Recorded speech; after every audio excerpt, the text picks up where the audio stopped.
வாழ்க வையகம், வாழ்க வையகம், வாழ்க வளமுடன். குரு வாழ்க, குருவே துணை. குண்டலினி யோகத்தின் முடிவான உச்சநிலை தவம் யாது? அதன் பயன்கள் யாவை? வாழ்க வளமுடன். வாழ்க வளமுடன். குண்டலினி யோகத்தின் முடிவான உச்சநிலை தவம் துரியாதீதம். துரியாதீதம் ஒரு மாபெரும் புதையல். இதில் எல்லாமே அடக்கம். எந்த அதிர்வியக்கத்தில் மனம் நின்றால் பிரபஞ்ச ரகசியங்கள் எல்லாம் அறியப்படுமோ அந்த இடம்தான் துரியாதீதம். மனதின் ஆழமே துரியாதீதம். துரியாதீதத்தில் முழுமை சித்திக்க வேண்டும் எனில் அதற்கு மன தூய்மையும் வினை தூய்மையும் இன்றியமையாதது. சிந்தனையை வளர்க்கவும் அறிவிற்கு நுண்மை, கூர்மை, உறுதி, தெளிவு இவற்றை அளித்து அமைதியை உருவாக்கவும் வல்ல அகத்தவம் துரியாதீதம்.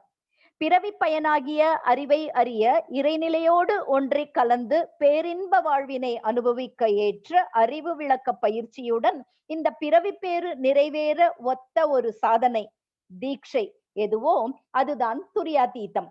துரியாதீத தவமானது ஆசான் தனது மன ஆற்றலின் மூலம் அளிக்கும் ஞான தீட்சை ஆகும்.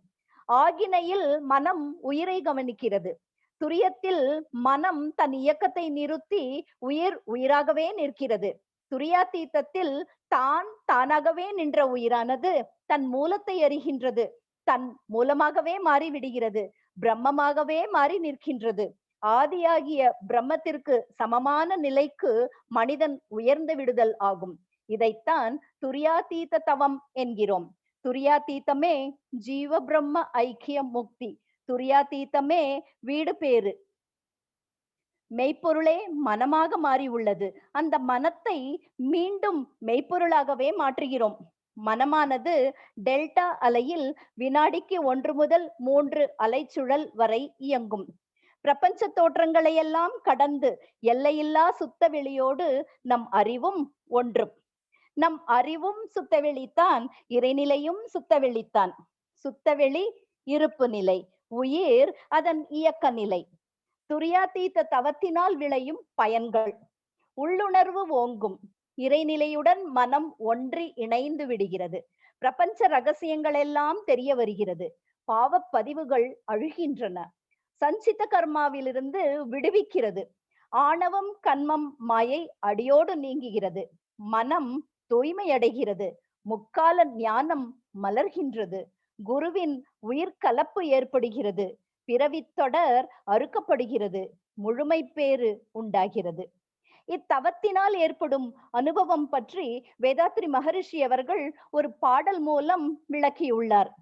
இறைநிலையோடு எண்ணத்தை கலக்கவிட்டு ஏற்படும் ஒரு அமைதியில் விழிப்பாய் நிற்க நிறைநிலையே தானாக உணர்வதாகும். நித்தம் நித்தம் உயிர் உடலில் இயங்கும் மட்டும் உறைந்து உறைந்து இந்நிலையில் பழகிக்கொள்ள உலக இன்பங்களிலே அளவு கிட்டும். கரை நீங்கி அறிவு மெய்ப்பொருளாய் நிற்கும். கரைந்து போம் தன் முனைப்பு காணும் தெய்வம் என்றார். வாழ்க வளமுடன். நாளை பஞ்சேந்திரிய தவத்தின் அவசியம் யாது என்பதை பற்றி பார்க்கலாம். வாழ்க வளமுடன்.